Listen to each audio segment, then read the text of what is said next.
दोस्तों, लैपटेक्स में आप सभी का बहुत बहुत स्वागत है। मैं नासिर आपके साथ हाजिर हूँ एक केस स्टडी के साथ।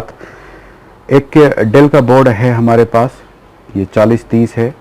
डेल इंस्पिरॉन 4030 का ये मॉडल है। और जैसा कि आप देख सकते हैं कि यहाँ पर से मैंने 3.5 की आईसी निकाल रखी है। तो 3.5 की आईसी ब्लोन आउट हो गई है, जल गई है यहाँ पर। तो जलने के बाद जब इसमें पावर डाल रहे हैं तो ये ऑन नहीं हो रहा है। तो इसको आइए हम लोग पहले देखते पता करते हैं कि क्या कंडीशन है।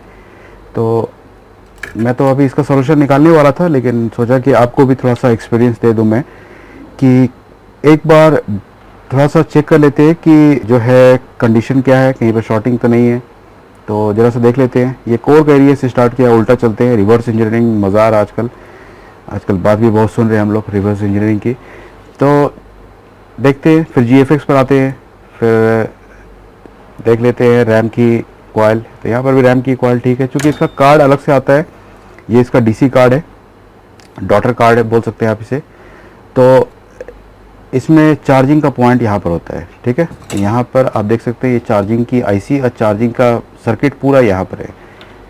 तो आपको बहरहाल इसको तो यूज़ करना ही पड़ेगा, क्योंकि डीसी जैक भी इसी के अंदर है। तो यहाँ पर रैम की वैल्यू हमें बिल्कुल सही दिखा रहा है। इसको डायोड मोड से निकाल देते हैं। तो बहुत हाई इम्पीडेंस दिखा रहा है ये, यहाँ भी ओवर लिमिट है। चलिए बहरहाल अच्छा है। पीसीएच की देखते हैं, क्योंकि मेरा पूरा सस्पेशन पीसीएच पर है। तो 5.5 है।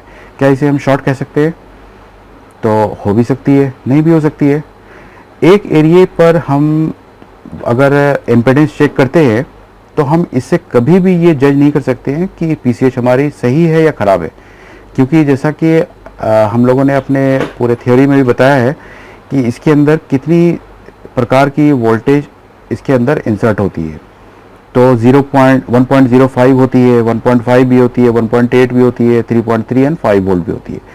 तो अगर किसी भी लेवल पर ये शॉर्ट हुई है, जैसे आपकी अगर 5 वोल्ट की बात करें तो 5 वोल्ट S3 की वोल्टेज भी होती है इसके अंदर, और S0 वाली भी होती है।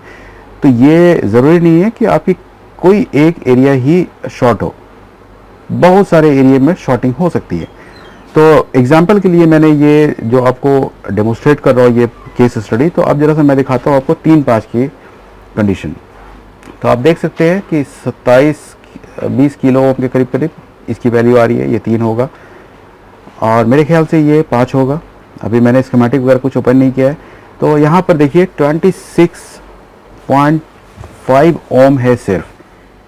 इसको जब मैं यहाँ पर वोल्टेज इंजेक्ट करता हूँ तो आपको मैं थोड़ा सा करके दिखाता हूँ, ठीक है। तो ज़्यादा हीट उट मारने के बाद भी ये सब प्रॉब्लम आती है, तो इसलिए अवॉइड करिए जब तक आप सही तरीके से डायग्नोस करने नहीं जानेंगे।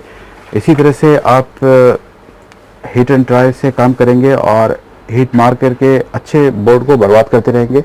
इससे बेहतर है कि आप लॉजिक कंसेप्ट को जानिए। थोड़ा सा देखिए, मैंने इसमें वोल्टेज इंजेक्ट किया है तो आप देख सकते हैं कि कितना ज़्यादा लोड ये उठा रहा है। और इसमें जब हम टच करते हैं तो इसमें हमें पीसीएच गर्म होती हुई नज़र आ रही है। अगर मैं आपको जो गर्म होती है वो तो दिखा नहीं सकता हूँ, लेकिन मैं आपको टेम्परेचर, नॉर्मल टेम्परेचर दिखा सकता हूँ कि 32 डिग्री सेल्सियस इन्वायरमेंट टेम्परेचर है। और अब मैं चिपसेट के ऊपर ले जाता हूँ तो ये देखिए तेज़ी से बढ़ते हुए कंडीशन में है, ठीक है। 40 डिग्री पहुंच गया है, यानी बुखार है इसे। अब क्या करेंगे, हमें इसको निकालेंगे और हम चिप रिप्लेस करेंगे। तो यहाँ पर देख सकते हैं मेरे पास नई HM57 है। तो बहरहाल ये लॉजिक जो मैंने आपको बताई है, इसमें जनरेशन केयर नहीं करना आपको। आपने पहले हमारा वीडियो देखा होगा कि i5 7 जनरेशन 6 जनरेशन हम लोग चेंज करते रहते हैं।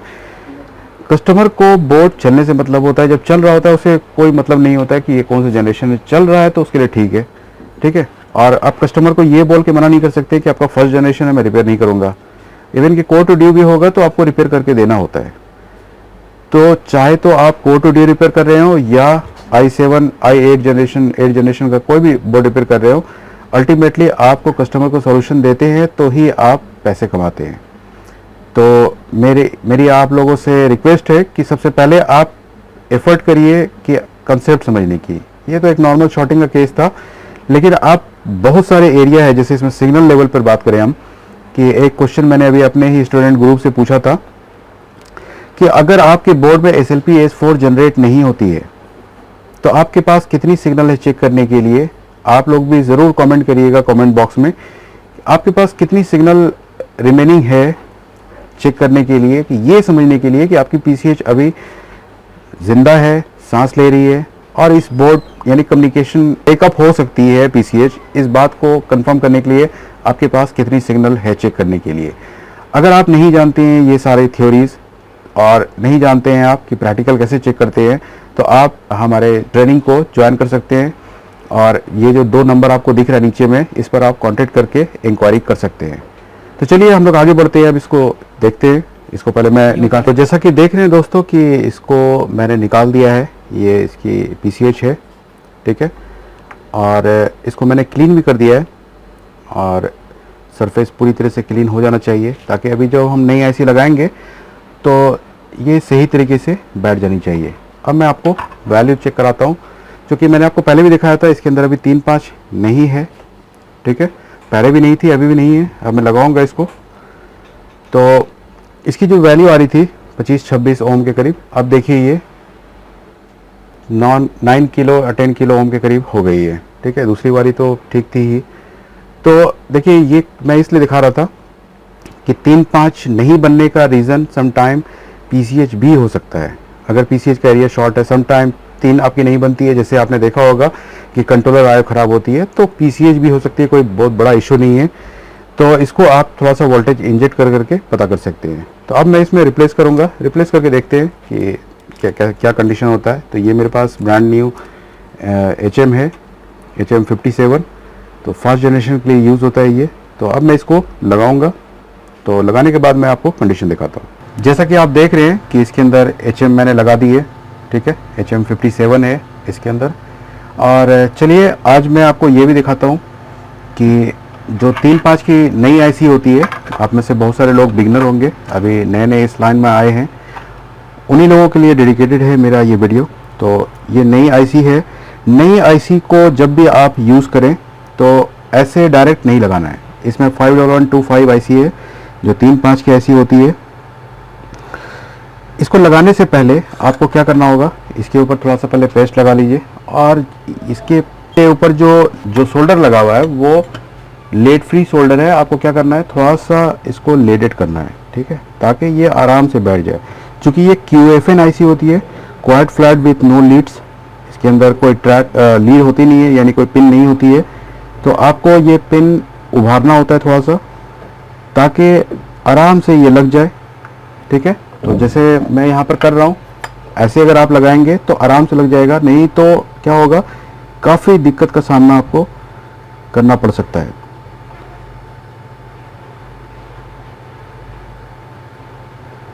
तो मैंने साइड तो कर दिया है, थोड़ा सा बीच में भी जो ग्राउंड एरिया होता है इसको भी थोड़ा सा मैं सरफेस को क्लीन कर देता हूँ और एक बार फिर से फाइनली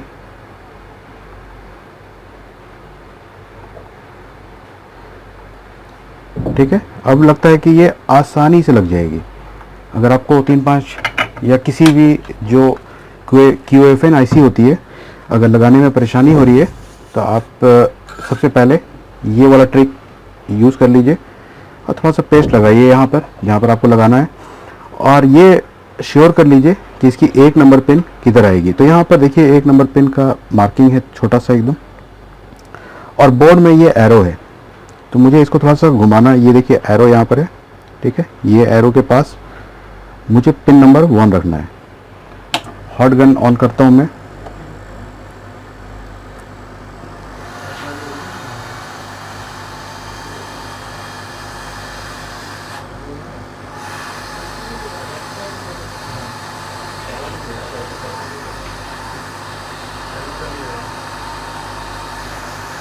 हालांकि ये बहुत अच्छे से बैठ गई है, लेकिन अगर मान लीजिए आपकी नहीं बैठती है तो आप क्या करेंगे, थोड़ा सा यहाँ पर और भी पेस्ट लगाएंगे और थोड़ा सा सोल्डर लेंगे टिप पर,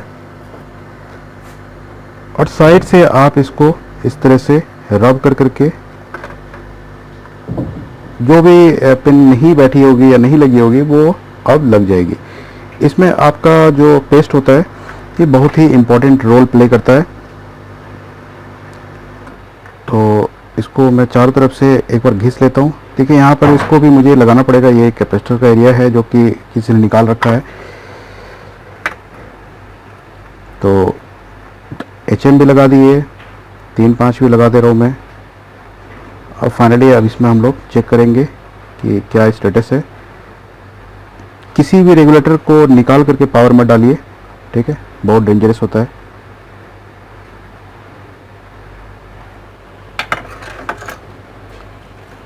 तो इसको मैं थोड़ा सा क्लीन कर करके आपको जूम करा के दिखा देता हूँ।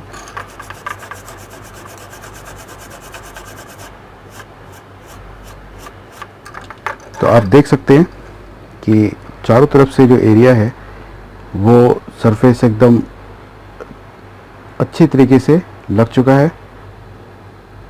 यहाँ पर कोई इफ एंड बट नहीं होना चाहिए, क्योंकि अगर 2 पिन आपस में टच होगी तो फिर से धुआं निकलेगा और फिर से शॉर्ट सर्किट आ जाएगी।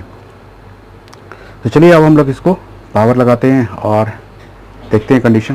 तो ये इसका डॉटर बोर्ड है और ये मैं इसको थोड़ा सा लगा देता हूँ।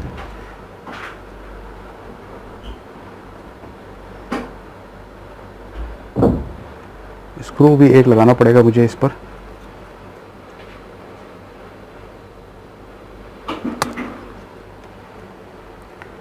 ठीक है, अगर स्क्रू नहीं लगाएंगे तो ये हिलेगा।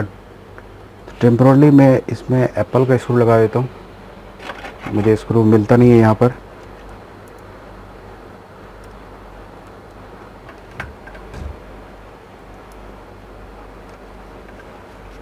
तो एक स्क्रू लगाया है मैंने सिर्फ होल्ड करने के लिए। अब इस पर CPU लगा देता हूँ मैं।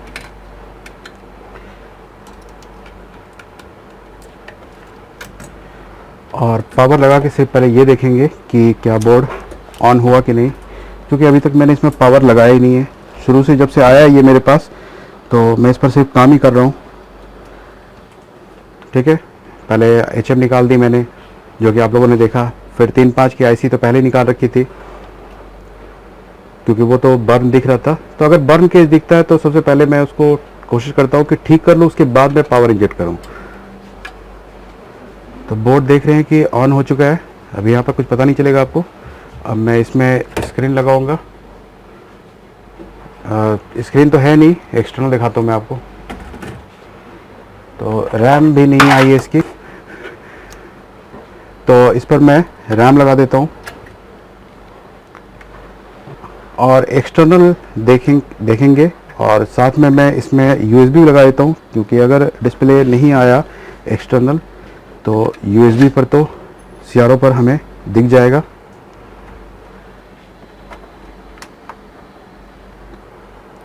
तो आप देखिए, मैं इसको ऑन करता हूँ तो ये तो डायरेक्ट ऑन हो जाता है अगर RTC नहीं लगी हुई है तो आप देख सकते हैं डेल लिखा हुआ आ गया है वहाँ। और यहाँ CRO के ऊपर भी यहाँ पर मैंने ध्यान नहीं दिया है। ये देखिए USB डिवाइस रिमूव्ड हुआ है, इसका मतलब है कि ये ऑन हुआ है, यानी यहाँ पर USB पर भी हमें डिस्प्ले मिल चुका है। एक बार देखता हूँ इसका ऑन ऑफ स्विच कहाँ पर है। तो मुझे ज़रा भी पता नहीं चल रहा है कि ऑन ऑफ स्विच कहाँ पर होना चाहिए। ठीक है, कोई बात नहीं, इसको हम फिर से ऐसे ऑन करते हैं। तो CRO पर भी देखेंगे, देखिए DSO पर भी सक्सेसफुली कनेक्टेड आया है और स्क्रीन पर भी आप डिस्प्ले देख सकते हैं। तो कोई सा भी जनरेशन का बोर्ड हो, ये डिफ़िकल्ट नहीं है कि आपको जो है डिस्प्ले कैसे आएगा। हालांकि इसके अंदर बायोस वगैरह भी कर रखी है, तो मैंने तो नहीं की है, और जिसने भी की है उसने ठीक ही बायोस डाली होगी। तो मैं आगे कुछ नहीं करता हूँ, मैं जो कस्टमर जहाँ से ये बोर्ड रिसीव हुआ है इसको मैं आप कोरियर कर देता हूँ। तो आई होप गाइस कि आपने इस वीडियो से काफ़ी कुछ सीखा होगा और काफ़ी पसंद आया होगा आपको वीडियो। तो प्लीज़ इसको ज़्यादा से ज़्यादा लाइक करिए। और अगर आपको अपने आप को इम्प्रूव करना है, तो अगर आपको ट्रेनिंग चाहिए तो ट्रेनिंग के लिए जो 2 नंबर यहाँ पर दिख रहे हैं आपको, दिलदार सर का और मेरा नंबर, तो आप इस दोनों पर कांटेक्ट करके क्वारी कर सकते हैं। आप इंडिविजुअल पर्टिकुलर सेक्शन के लिए भी आप हमसे कांटेक्ट कर सकते हैं।